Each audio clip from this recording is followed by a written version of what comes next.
আমাদের কারণে দুটো শাস্তি ছিল যে প্রতিদিন সন্ধ্যার সময় 10টা পাইপের পেতের বাড়ি খাওয়া লাগবে, নাই 10 থেকে 15 মিনিট ওই শাস্তি দিবে, পুরুষ সঙ্গে বোতল বন্ধ লাগবে। তখন কি সবাইকে আসসালামু আলাইকুম। প্রতিদিনের মতো আজকে ভিডিও নিয়ে হাজির হলাম। মোহাম্মদ মিরাজ, বর্তমান অবস্থান করছি ইটালিতে। আমার সঙ্গে উপস্থিত আছে আমাদের বাংলাদেশি একটা ভাই। তো ভাই আছে ইটালিতে অনেক কষ্ট করে আর আমাদের ক্যাম্পে অবস্থান করছে।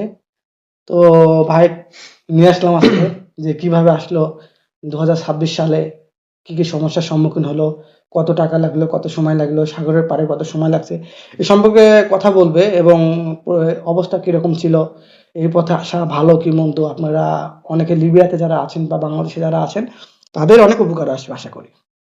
বেশি কথা না বলে ভিডিওটা শুরু করি। আসসালামু আলাইকুম। ওয়ালাইকুম আসসালাম। কেমন আছেন? ভালো আছেন? ভালো আছেন? এই তো ভাই আলহামদুলিল্লাহ ভালো আছি। তো আপনার পরিবারের সবাই কেমন আছে? এই তো আলহামদুলিল্লাহ, মোটামুটি সবাই ভালো আছে। যাক আলহামদুলিল্লাহ। তো ভাই আপনার প্রথমত পরিচয়টা দিবেন, আর তারপরে আপনি হচ্ছে আহ ইউরোপে তাও আমাদের এশিয়া মহাদেশে অনেকগুলো দেশ আছে। তো ওসব দেশে মানুষজন, বাংলাদেশে অনেক মানুষ যায়। আর প্রথমত আপনার ইউরোপে আসার ইচ্ছা কি কি জন্য জাগলো? জানেন তো এই পথটা বিপজ্জনক, আপনার জীবনের কোনো নিরাপদ নেই, এই বিষয়টা বলবেন, ইচ্ছাটা কই থেকে জাগলো? আর প্রথম হচ্ছে আপনার পরিচয়টা দিয়ে নেবেন অবশ্যই। আসসালামু আলাইকুম, আমি ইসমাইল, আমার বাসা ফরিদপুর। আসলে বেসিক্যালি যে আমি যা ভাবতেছিলাম যে আহ, মূলত কথা যে ইউরোপ ছোটবেলা থেকে স্বপ্ন ছিল, সবাই বলতো যে ইউরোপে যেতে অনেক সমস্যা হয়, অনেক কিছু ফেস করা লাগে। তা আমি আমি আসছি কিসের জন্য, যে ধরেন যে আমার বয়সে অনেক ভাই বিরাদাররা আছে, তারা ইতালিতে অবস্থান করছে। And আমি একা একা এরকম সিস্টেম হয়ে গেছে, বন্ধু বান্ধব আর নাই, বাসায় থাকার কোনো সিস্টেম ছিল না। এর জন্য আর কি করলাম, সবাই নিষেধ করছিল ইউরোপ যাস না, বা লিবিয়া অনেক বিপজ্জনক জায়গা। তো সেটা আমি শুনি নাই, আমার কাছে মনে হয়েছিল যে ইনশাল্লাহ যদি আল্লাহ সহায় থাকে চাইতে পারবো আমি। কোনো সমস্যার সম্মুখীন হবো না, উপর আল্লাহ আছে। উপর আল্লাহ আছে, তার বিশ্বাস নিয়ে আমি ঘর ছাড়ছি, মানে বাংলাদেশ ছাড়ছি। বুঝতে পারলাম। তো আপনি একটু ধাপে ধাপে বলবেন যে আপনি বাংলাদেশ এয়ারপোর্টে কোনো সমস্যার সম্মুখীন হচ্ছেন নাকি, কোন থেকে, তারপরে কি কি মাধ্যম অবলম্বন করে আপনি লিবিয়াতে পৌঁছালেন আর কি। বাংলাদেশে এয়ারপোর্টে অনেক সমস্যা হয়েছিল। আমার আমার ফ্লাইট ছিল 11:12:47 তখন ওই ফ্লাইট চেঞ্জ করে দিল। মানে এক পর্যায়ে ধরা খাই গেছিলাম, যেহেতু অবৈধ পথ সম্পূর্ণ টুরিস্ট বিষয়ে আমি আসছি। প্রথমে যে সমস্যা সমাধান হয়েছে, 5টা 30-এ ফ্লাইট ছিল আমার নভেম্বর মাসের 2 তারিখে। তো ওইখান থেকে সৌদি আরব আসছি না, বাংলাদেশ থেকে ওমান আসছি। ওমান থেকে সৌদি আরবে আসছি, সৌদি থেকে কুয়েত, কুয়েত থেকে মিশরে আসছি, মিশর থেকে লিবিয়া আলেকজান্ড্রিয়া, এইখান থেকে আস্তে আস্তে এই পর্যায়ে ইনশাল্লাহ সফলতা। আপনি এই যে ধাপে ধাপে ভিন্ন দেশ গেলেন, এই জায়গায় খাওয়ার পরিবেশটা আপনার কিরকম ছিল আর কি? খাওয়ার পরিবেশটা আসলে লিবিয়ার নাকি অন্য কোনো রাষ্ট্র? যেমন বললেন যে সৌদি আরবে, তারপরে আপনার মিশর এয়ারপোর্ট, এইসব জায়গা। আশা করা যাক, যেহেতু সৌদি আরবে ছিলাম কয়দিন, ওই জায়গায় খাওয়া দাওয়া অনেক ভালো ছিল। আর আমরা যখন যখন আসছি, আমরা লিবিয়া আসার পরে মনে করেন সবকিছু বুঝতে পারলাম জীবনে। আসলে কি আমি ভাবতাম কি যে প্লেনে চলতে পারে অনেক সুন্দর লাগে, কিন্তু যখন বিমানে যখন উঠলাম তারপর থেকে এত খারাপ লাগে যে তখন জীবন যুদ্ধ শুরু। মানে আমার কাছে এমন লাগতেছে যে আমি এত বড় একটা ভুল কাজ করছি, দেশে ছিলাম অনেক ভালো ছিলাম। যখন লিবিয়াতে নামার পরে সবকিছু বুঝলাম যে এই পরিস্থিতি। তো আশা করা যাক, আমি যতটুকু জানি যে লিবিয়া আসা সবচেয়ে সবচেয়ে যে খারাপ আমার জীবনের সিদ্ধান্ত নিয়েছি লিবিয়া আসতে, কারণ যেগুলো আমার জীবনে যা যা আমার সাথে হয়েছে। এটাই বলবেন যে লিবিয়া আসার পরে আপনার কি কি সমস্যার সম্মুখীন হলেন, কোথায় কোথায় অবস্থান করলেন, খাওয়ার পরিবেশটা কেমন ছিল, থাকার পরিবেশটা কেমন ছিল, যারা আসতে চাচ্ছে তাদের জন্য উপকার হয়, অনেক কিছু জানতে পারে আপনার কাছ জি থেকে। জি। আমি প্রথমত নামছি লিবিয়া আলেকজান্ড্রিয়া, আমি হাসেম ক্যাম্পে ছিলাম বেঙ্গাজিতে। ওইখানে তো যাবতীয় 10 দিন ছিলাম। ওই 10 দিনে বুঝে গেছি যে লিবিয়া আসলে কি জিনিস। খাবার কষ্ট, শোয়া থা, এটা তো সবাই বুঝে লিবিয়া কি জিনিস। তো এক কথায় বলা যায় যে লিবিয়া অনেক বিপজ্জনক জায়গা। এটা বাস্তব, মানতে হবে। হ্যাঁ, ওইখান থেকে আলেকজান্ড্রিয়া থেকে যখন আমারে বেঙ্গাজি থেকে ত্রিপলি নিয়ে আসলো, এইখানে আমি মাঝে একবার ধরা খাইছিলাম। আমারে আমি ছিলাম লগন ত্রিপুল, হ্যাঁ ত্রিপুলে 20 গ্রাম জেলে ছিলাম আমি। ওইখানে ছিলাম 4 দিন। তো আমার লগন কন্ট্যাক্ট ছিল দেশ থেকে আসার সময় 17 লাখ টাকা। তো আমি যখন ধরা খেলাম, তখন ধরা খাওয়ার পরে বুঝতে পারছি যে কন্ট্যাক্ট নেবে কোনো কিছু নাই। লিবিয়া শহরে আসলে পারা বডি আছে কিন্তু কন্ট্যাক্ট নেই। ওই ক্ষেত্রে আমারে 8 লাখ টাকা দিয়ে ছাড়াইছে। 8 লাখ টাকা দিয়ে ছাড়াইছে। তো ওই আমার জানা মতে লিবিয়া যে পুলিশ ছিল মিলিশিয়ান, তো আমার জানা মতে লিবিয়ার সর্বোচ্চ 3-4 হাজার দিনার খরচ করছে, বাংলা টাকা ধরেন 1 লাখ। আর সেই ক্ষেত্রে আমার দাবি করছে বাংলাদেশের দালাল 8 লাখ টাকা। তা অনেক কিছু করে জমি জমা বিক্রি করে, ঘর বাড়ি বিক্রি করে যা ছিল তাই দিছি। দেওয়ার পর ওইখান থেকে আমরা আবার আসছি, আমার স্যালারি নিয়ে আসছে, আইনে আমার আবার ইসে রাখছেন। আপনাকে ধরছিল কই থেকে বললেন? আমার ধরছিল লগন বেঙ্গাজি থেকে যাওয়ার পথে গাড়িতেই ধরা খাইছি। হাই কপাল রে। ওইখান থেকে আসার পরে আমারে 8 লাখ টাকা ছাড়াইছে। ছাড়ানোর পর মনে করেন যে আমার নিয়ে গেছে আমার যে জায়গায় রাখার দরকার লিবি, তার বাসায় ছিলাম একদিন, তারপর এখান থেকে গেম করে নিয়ে গেছে। মাত্র গেম করে 5 মাস ছিলাম, যে ভয়াবহ অবস্থা। 5 মাসে সর্বোচ্চ 2 থেকে 3 বার গোসল করবার দিছে, তাও এক ছোট্ট একটা মগে পানি দিয়ে, এতটা ভয়ঙ্কর অবস্থা। আর যারা যারা ছিল সবার মানে হাত পা পুরো চুলকানিতে ভরে গেছিল, ঘা অনেক কিছু হয়ে গেছিল। আর খাবার দাবার একেবারে খাবার দিত না। 2 দিন 4 দিন 5 দিন পরে একটা খবজা, লিবিয়া বাংলাদেশে 5 টাকা যে একটা রুটি আছে, ওটা লিবিয়ান বলে খবজা, ওই খবজাটা দিত। আর 250 গ্রাম বা হাফ লিটার পানি, 500 লিটার পানি দিত, এতটুকু দিত, আর কোনো কিছু দিত না। এলো লিবিয়ার বস্তিস্টার। ওইখান থেকে আমারে যখন গেম দিবে, শোয়ার পরিবেশটা কেমন ছিল? শোয়ার পরিবেশ মনে করেন ইলিশ কাজ চিনেন তো, যে এক কাইথে ঘুমাইতে হইব, তার পাশে এক হাত জায়গার ভিতরে 2 থেকে 2.5 জন মানুষ ঘুমায়। আর আপনি যে উঠে যাবেন ওই জায়গা আপনার থাকবো না, আর একজন যে দখল করবো তার আগে ওই জায়গাটা থাকবো, আপনার কোনো জায়গা নাই। অতএব আপনার উঠার কোনো সিস্টেম নেই, উঠলে জায়গা নেই, দাঁড়িয়ে থাকা লাগবে। আপনাদের ওখানে যদি একটু শব্দ হতো বা এরকম কিছু, ওরা আগে মারধর করতো? শব্দ তো দূরের কথা, মনে করেন যে সাইসই কথা বললে পারো, যে প্লাস্টিকের পাইপ আছে, আইনের টানা বাড়ি, চাপা বাড়ি, এটাই আর কি। তো সব মিলে গেমের মধ্যে আপনি যে লিবিয়া অবস্থান করলেন, প্রথমত একটা ধরা খাইলেন, 8 লাখ টাকা গেল। পরবর্তী যখন আপনি গেম করে গিয়ে যে খাবার কষ্ট, থাকা ঘুমানোর কষ্ট, কথা বলা যাচ্ছে না, তারপরে আপনার মনে করেন গোসল করতে পারতেছেন না, একটু জেদ কষ্ট, তখন অনুভূতিটা কেমন ছিল? তখন অনুভূতি কেমন, মোটামুটি আল্লাহর রহমতে আল্লাহ কাছে ভাবতাম, নামাজ পড়লাম, ফাতেমা আল্লাহ যা ভুল করছি লিবিয়া এসে। তো আমি বাসায় বলছিলাম যে আম্মু আব্বু আমি আর লিবিয়া থাকতে চাইতেছিলাম, আমার দেশে নাম। সেই ক্ষেত্রে দালাল বলে আজকে না কালকে না পরশু, এরকম করতে করতে 2 মাস চলে গেছে। তা দেখতেছিলাম যেহেতু কষ্ট করতেছি 4-5 মাস, আর একটু কষ্ট করে দেখি যদি সফলতা অর্জন করতে পারি। তারপর ওইখান থেকে আমার গেম দেওয়ার পরিস্থিতি দিল দালালে। আমার বোর্ড গুলো নিয়ে আসলো। বোর্ড গুলো আনার পরে আমার গেম ছিল সি বোর্ডে, গেম তার কথা ছিল 350, 700 ইঞ্চিলের বোর্ড। আমি যখন গেম করে আসি দেখি ফাইবার বোর্ড 40-80, যে একটা মানুষ হাঁটাচলা করে তার থেকে অনেক ধীরে ধীরে চলে বোর্ড। এই বোর্ডে ইতালি যা সম্ভব না আমি আগেই বুঝে গেছিলাম। তো এই বোর্ডটা চলার পরে আমি যখন আগাইতেছিলাম 5 মিনিট চলছিল। আমাদের গেম দিছিল রাত 10টার সময়, 5 মিনিট চলছিল। 5 মিনিট চলে বোর্ডের মাথা থেকে উল্টে আসে, মানে বোর্ড উল্টে যাওয়ার, পানি ঢুকে গেছিল, বোর্ড ফেটে গেছে। কতজন লোক ছিলেন বোর্ডের মধ্যে? 145 জন ছিলাম প্রথম গেমে আমি।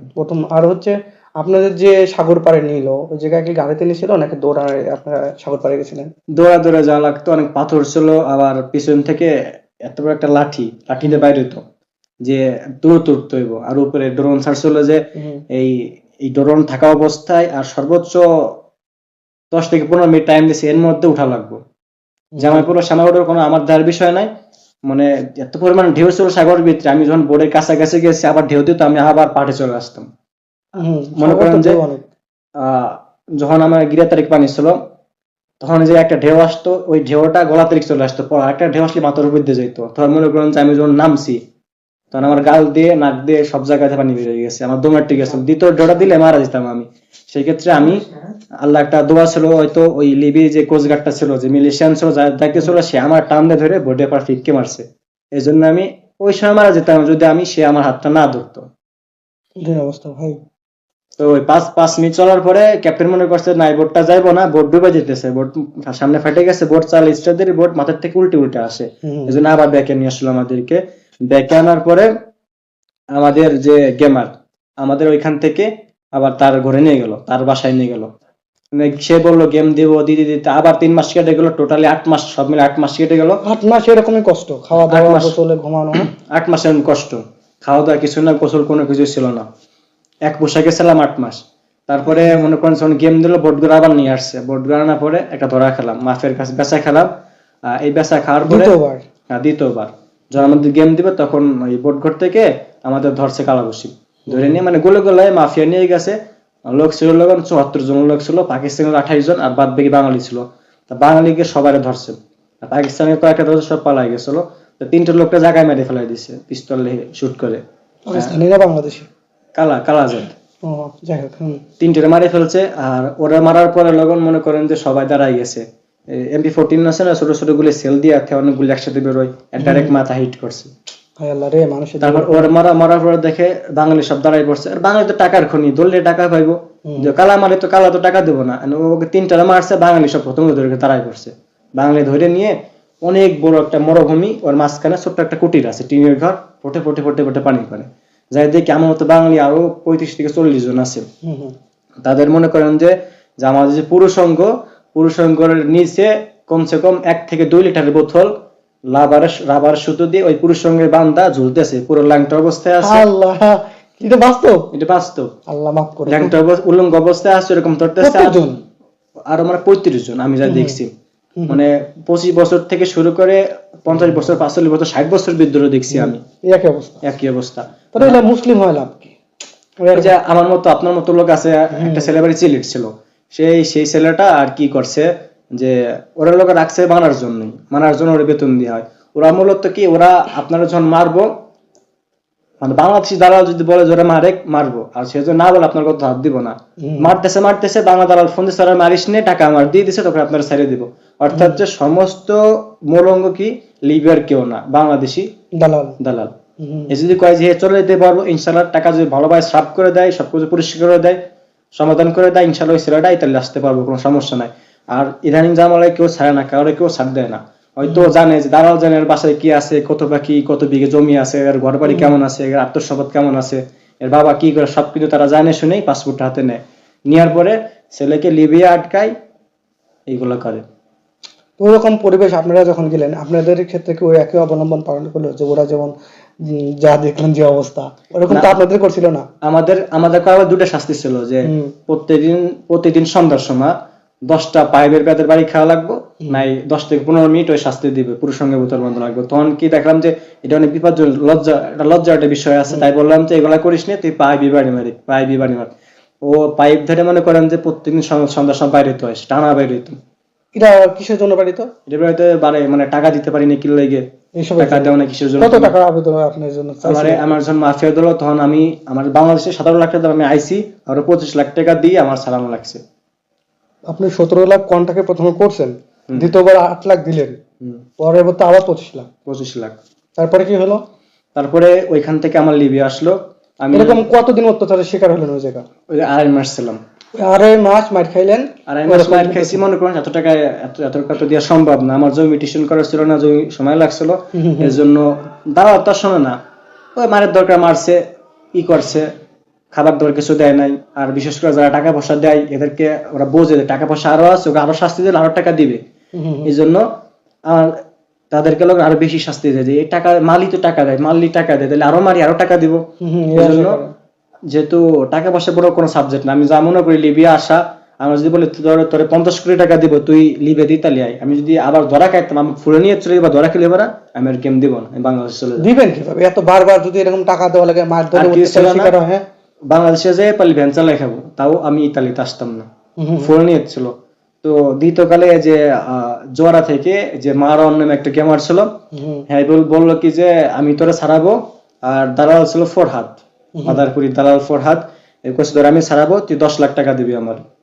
আমি বলছিলাম আমার কাছে টাকা পয়সা নাই ভাই, আপনি ছাড়ান 2 লাখ টাকা, তো বাদ বাকি টাকা আশা করে দিব। তো ওইখান থেকে ছাড়াই এনে তার বাসায় রাখছে। ওইখান থেকে তার বাসায় রাখে, তার ওই দিন করে তার ওই মারানে বাসায় ছিলাম। তারপর তার যে ড্রাইভার ছিল, যে গাড়ির ড্রাইভার, তার বাসায় একদিন ছিলাম। সে নিয়ে বোর্ডে উঠাই দিচ্ছে আমারে। উঠানোর পরে বোর্ডে ছিলাম, আগে দেখি যে 75, 40, দুইটা 75, একটা 40 ইয়ামা ইঞ্জিলের বোর্ড। লোক ছিল যাত্রী 94 জন, 20 জন মেয়েরা, আর বাদ বাকি সব পাকিস্তানের বাংলাদেশের ছেলে ছিলাম মাত্র 8 জন, আমরা সব অন্যান্য রাষ্ট্রের লোকজন। তো এক ক্ষেত্রে যখন আমরা লিবিয়ার যে গ্যাস পাম্পটা পার করে দিয়ে গেল, ওরা আমাদেরকে পার করে দিয়ে গেল, তারপরে বোর্ডের একটা ইঞ্জিন নষ্ট হয়ে গেল, 2টা ইঞ্জিন আছে, 75 একটা ইঞ্জিন নষ্ট হয়ে গেছে। আপনি যখন 3 ভিতরে ছাড়াই চলে আসছেন, মালটা অতিক্রম করতেছেন, তখন মনে করেন যে সেই দ্বিতীয় নাম্বার বোর্ডটাও নষ্ট হয়ে গেল, দ্বিতীয় ইঞ্জিন নষ্ট হয়ে গেল। তৃতীয় একটা ইঞ্জিন আছে, 40 ইঞ্জিন আছে। এইটা দিয়ে আমি কিভাবে ইন্টারন্যাশনাল পার হব, কিভাবে ইতালি সাগর ল্যাম্পোদোসা আমি আসবো? হ্যাঁ, এখানে এম করতে করতে করতে করতে 3টা নষ্ট হয়ে গেছে। হুম আমার সাগরের মাঝে ভাসতেছি, যাবতীয় 40 ঘন্টা পার হয়ে গেছে, সাগর ভিতরে উত্তাল ঢেউ আসতেছে। হুম এখন আকাশে অনেক মেঘ হায় হইতেছে আল্লাহ যে রে। জীবন বাঁচাইতে হইব। এখন আমাদের সামনে ছিল বড় একটা জাহাজ। হুম আশা করা যায় যে আমাদের বাংলাদেশে বা অন্য রাষ্ট্রের জাহাজে মালগুলা আনে, ওই ইন্টারন্যাশনাল ভিতরে যে মালগুলা আসে, ওই জাহাজে সে ক্যাপ্টেন ছিল, সে ক্যাপ্টেন বাংলাদেশি ছিল। তো তার কাছে আমরা আশ্বাস চাইছিলাম, ভাই এই যে মোবাইলে ফ্ল্যাশ দিয়ে বেরো মারছিলাম যে হুম আমাকে তার বাসা। আর ইতালিয়ান কোস্ট গার্ডে ফোন দিয়েছে, তারা আমাকে খুঁজে পায় না, কারণ যেহেতু আমরা যদি ওয়াকি টাকি অন করি আমরা ধরা খাই যাবো আমরা, যে এর লোকেশন ছাড়ছে, আমাকে অন্য অন্য লোকেশন আমাকে ধরে নিয়ে যাবো। এই জন্য আমার বাড়িতে ছাড়ি নেই। এক পর্যায়ে এত পরিমাণ ঢেউ আসতেছে, বোট সামনে আগাবো, আমাকে ফোনের ওয়াকি টকি যে লোকেশন নষ্ট হয়ে গেছে। আমার সাথে মাঝ সমুদ্রে ভাসতেছি, খাবার দাবার নাই। আবার তো মনে করেন বিগত 40 ঘন্টা শেষ হয়ে গেছে। আমি তো বেহুশ হয়ে গেছিলাম। আমার পানিতে জ্ঞান ফিরেছিল। আমার এক চাচা ছিল, সে না থাকলে মারা যেতাম ওই সময় আমি।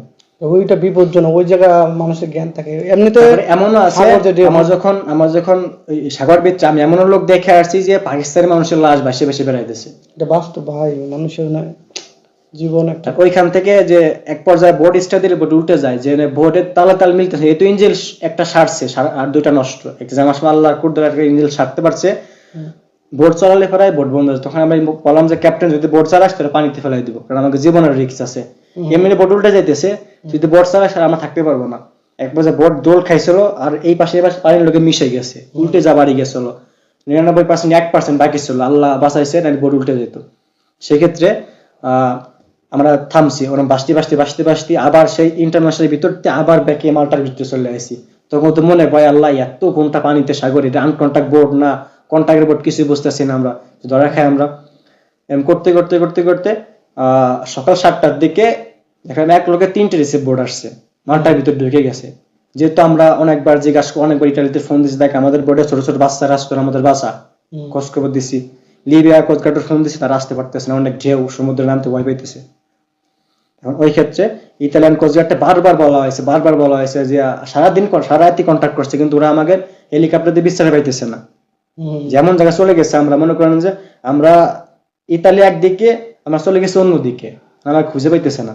লোকেশন অন করে বন্ধ করে আস্তে আস্তে আমাকে সত্যি আবার ব্যাকে নিয়ে আসে, এত পরিমাণ স্রোত, যেহেতু বোর্ড স্টপে চলতেছে না। সেই ক্ষেত্রে মানে আল্লাহর একটা কুদরত ছিল যে হয়তো আর 5 মিনিট থাকলে পরে আমরা সবাই মারা যেতাম। ওই 5 মিনিটের ভিতরে 3টা রিসিভ 3 দিক থেকে আসছে। ইতালিয়ান রিসিভ, ইতালির পতাকা উঠতেছে ইউরোপের।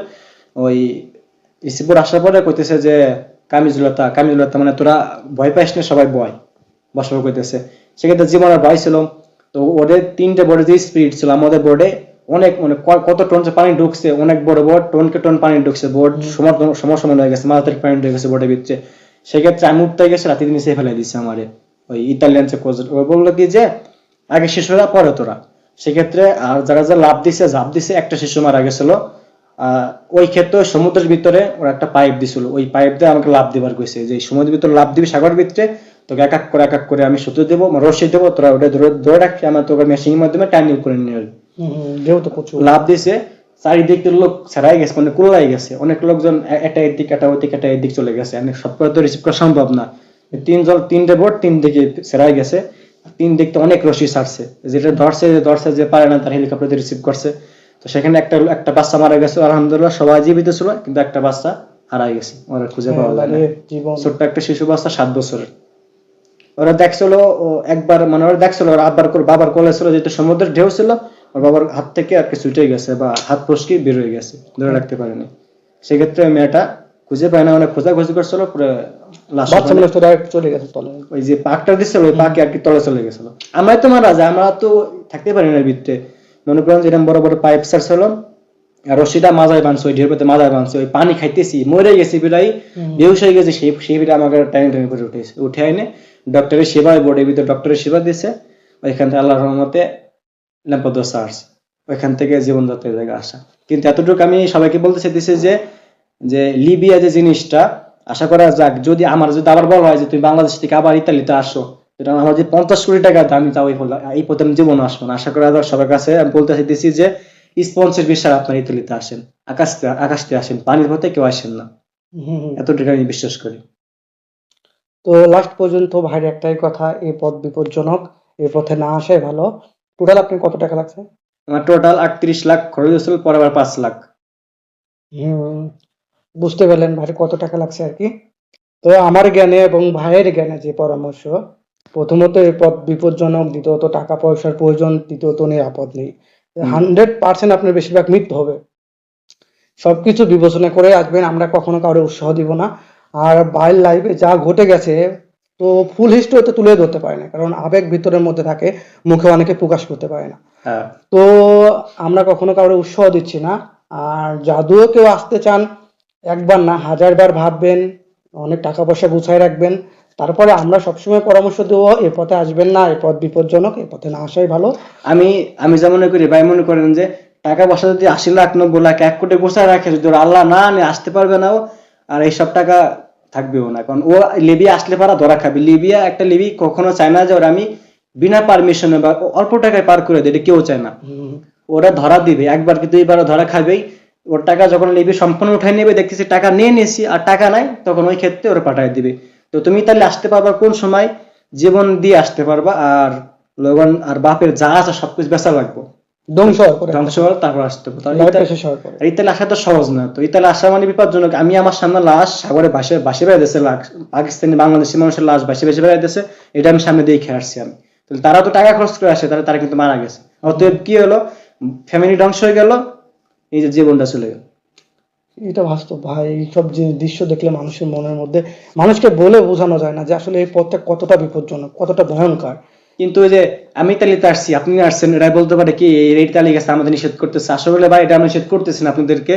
আমি যতটুকু আমার সজ্ঞান যতটুকু আমি পার করছি, আপনি বাংলাদেশে আছেন, আমি লিবিয়া ফেস করে ইতালিতে আসছি, যেটুকু আমি দেখছি সেটুকু তো আপনারা দেখেন না। আপনি বলতেছেন যে ইউরোপ কত সুন্দর জায়গা। আসলে জীবনের থেকে কোনো বড় কিছু পাওয়া নাই। আপনি জীবিকা নির্বাহন করেন, ভ্যান চালান বা মাঠে ঘাটেন, কৃষি কাজ করেন, চাকরি করেন, এটা করা ভালো আমি যেটুকু মনে করি। যদি আমি একটা কথা বলছিলাম যে আমার যাবার বাংলাদেশে পাঠানো হয়, যদি 50 কোটি টাকা দেয়, আমি তাও ইতালিতে আসবো না, বাংলাদেশে ভ্যান চালাই খাবো আমি, তবুও শান্তি, তাও শান্তি। জীবনে নিরাপদ আছে, যাই হোক। তারপরে এই যে কষ্ট ভাই, মানুষকে মানুষ মনে করে না, লিবিয়ার মানুষ খুবই খারাপ। লাথি গুড়ি, খাবারের কষ্ট, ঘুমানোর কষ্ট, কোনো দিক দিয়ে শান্তি দেয় না। তারপরে তো মনে করেন যে ভাই বললো কিরকম অত্যাচার করে, নির্যাতন করে, এগুলা তো ভালোভাবে বাদ দেয়, এগুলা পুরোটা প্রকাশ করা যায় না। এই আর কি, প্রত্যেকজন মানুষের এই সম্মান আছে, এই আর কি। তো যাই হোক, আমরা শেষ কথা বলবো যে এ পথ বিপজ্জনক, এ পথে না আসাই ভালো। আমরা কাউকে উৎসাহ দিব না। যদিও কেউ আসতে চান, 1000 বার ভাববেন, সিদ্ধান্ত নিবেন, তারপরে আসবেন। আর আমাদের জ্ঞানে না আসাই ভালো। তো আপনি কি কিছু বলবেন দর্শকের উদ্দেশ্যে, আর কিছু? কিছু বলার নাই, যতটুকু বললাম যে আশা করা যাক আপনারা সবাই এই পথে আসেন না, দয়া করে আল্লাহর রাস্তে। আপনাকে যদি দুহাত জোড়া ধরে বলি, তাও এই লিবিয়া দিয়ে তাহলে আসেন না, আপনারা স্পন্সর বিষয় পারলি আল্লাহ সুযোগ দিয়ে আসা তাহলে আসেন, না বৈধভাবে আসেন। বৈধভাবে আসেন, না বাংলাদেশে থাকে কেন চাকরি বাকরি করে জীবিকা চালান। এই পথে আসছে আমি নিষেধ করতেছি, কারণ এই পথে আসলে এবার 50 লাখ 80 লাখ 1 কোটি টাকা কোনো কাজ হইব না। হুম, কারণ আমার লগে যারা যারা আছে, আমি যখন জেলে ছিলাম, এরা মনে করেন যে 80 লাখ টাকা খরচ করে তাও জেলেতে ছাড়াইতেছে না। হুম। আমি জিজ্ঞাসা এটা করছি যে ভুলে ভাই গেছে। আপনার বোন নাম কি, আপনার মেয়ের নাম কি, কয় ভুলে গেছি আমি জানি না, এই পর্যায়ে চলে গেছে। মারধর, অত্যাচার, খাওয়ার কষ্ট, জ্ঞান থাকে। মানে প্রথমে ঢুকে সাহেবের মতো আসে, পরে মনে করেন যেমন অবস্থা হয়ে যায়, ওর পুরুষ সঙ্গত শুরু করে 5 এই তারিখ 4 তারিখ পর্যন্ত সব জায়গায় পুরো ঘা, আর জীবন, মায়ের গতি তো আছে, রাত্রি চোর থাবর সবই আছে। মানুষের জীবনের কোনো মায়া নাই, এই জায়গায় মানুষকে কোনো সম্মান করা হয় না। তো যাই হোক, এই পথ বিপজ্জনক, আমরা কখনো উৎসাহ দিব না, কারণ এই পথটা ভয়ঙ্কর।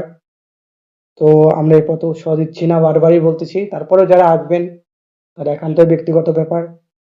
তো সবাই সুস্বাস্থ্য কামনা করছি, দেখা হবে অন্য কোনো ভিডিওতে। আর ভাইয়ের কাছে যদি কারো কিছু জানার থাকে, তো অবশ্যই কমেন্ট করবেন, ইনশাল্লাহ আমরা রিপ্লাই দেওয়ার চেষ্টা করবো। তো আসসালামু আলাইকুম।